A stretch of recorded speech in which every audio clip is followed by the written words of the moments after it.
Hey everyone, Carlo here. Welcome to the vlog. This is the channel where we talk about mostly sneakers, life, and tech. And for today's episode, it's kind of like tech and smart home living and furniture. So I wanted to do this with you guys. What are we going to do? So this is the Dyson Pure Cool Me. So it's like a fan and personal air purifier 2-in-1. So not only does it keep your air clean, it also is like a fan, so it keeps you cool. Now, it has a filter that's supposed to soak in all the dust, all the germs, all the viruses, all the bacteria, all the allergens, all the bad things in your air.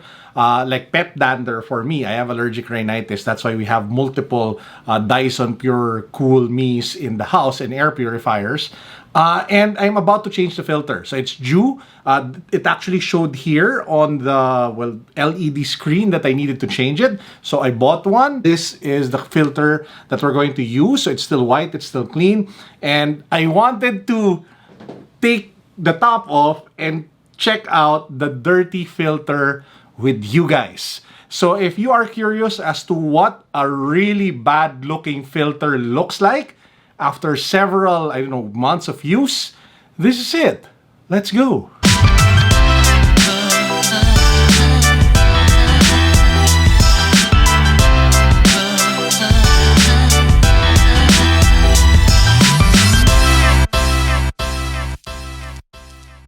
Okay, so buksan na natin siya. So to open this, you just have to press the button that you guys see over here. There are two buttons, one on either side, and then pull off the top of the purifier. So we press it like so, and then we pull it upwards. So tanggalin natin siya. This is the top, which serves as the fan and the oscillator. And then we have inside here, that green thing that you see, that teal thing, that's actually the air purifier, or that's actually the filter, sorry. So you hold the black labels and then pull it out. So sabay-sabay natin tingnan ano ang itsura ng isang filter. What does a really bad shaped filter look like of the Dyson Air Pure Cool Me? So again, this has been running for a couple of months. So 1, 2, 3. What the F?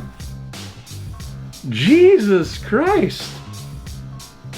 Take a look at the dirt, guys. I mean, I'm just, wow. Yikes. This is insane.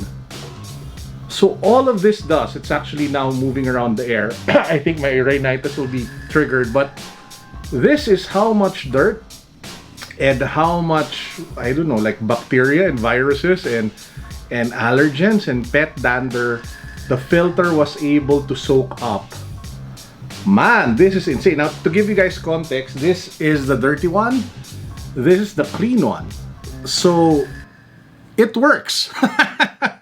To those who keep saying that air purifiers don't work, tingnan nyo na lang to. Clean, not so clean. This is the air that you should be breathing,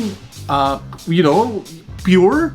And this is the air that you could be breathing if you didn't have an air purifier. Again, if you have allergic rhinitis, if you have that situation wherein your allergies are easily triggered by dust, pollen, and allergens, you really should consider buying air purifiers. Now, this one is the Dyson Pure Cool Me. It's kind of expensive. The fan, oh man, it's really bad. It's not smelly. It's just that the dust is starting to move around. I think I'll set it down first before we keep on talking. Teka lang. Hold on.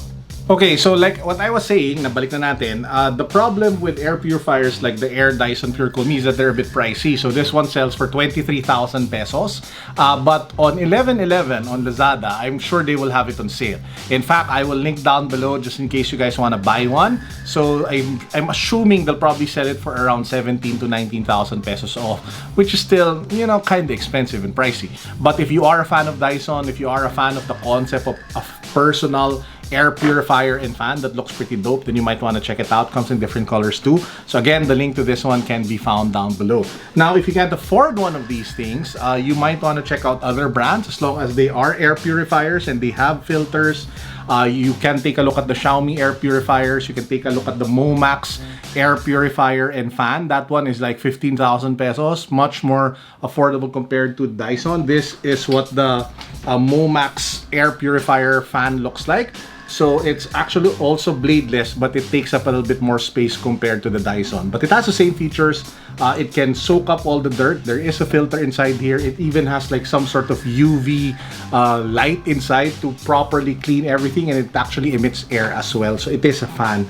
That one is around 15,000 pesos. So again, I guess all I'm trying to say is that I'm kind of happy that I use filters, because now taking a look at all the dirt that filter was able to soak up, that could have been the air that I, would have been breathing. Yikes. Wild. Anyway, that's actually it for today's vlog. I hope you guys enjoyed. It's pretty short, pretty straightforward. I just wanted to document the experience of seeing the filter for the first time together with you guys. I hope you're all safe. I hope you are all okay. And in the last vlog, some people commented that either their relatives or that they contracted COVID.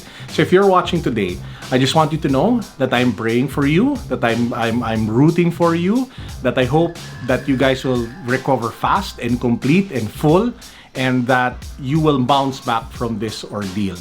Kaya mo yan. Kakayanin mo yan. Magtiwala ka lang sa sarili mo, magtiwala ka sa Diyos, at lagi mong alalahanin na maraming taong nagmamahal at nagdadasal para sa iyo.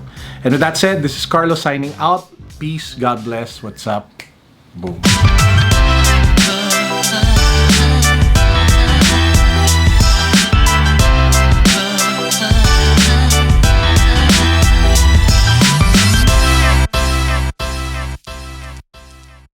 By the way, if you haven't subscribed to the channel yet, please make sure that you do so. We have an ongoing giveaway with 11 other TechMob creators. TechMob is a group of local Filipino tech YouTubers consisting of me, Mary Bautista, Liz Tech, Unbox, and a whole lot others that you guys have to check out and watch. We're giving away one prize each in our Halloween Tech or Treat giveaway. I'm giving away Yeezy. Some of them are giving away phones. Some of them are giving true wireless earphones. The mechanics to everything that you need to know about that giveaway is linked in the description box. Check it out. Good luck. Winners drawn November 11.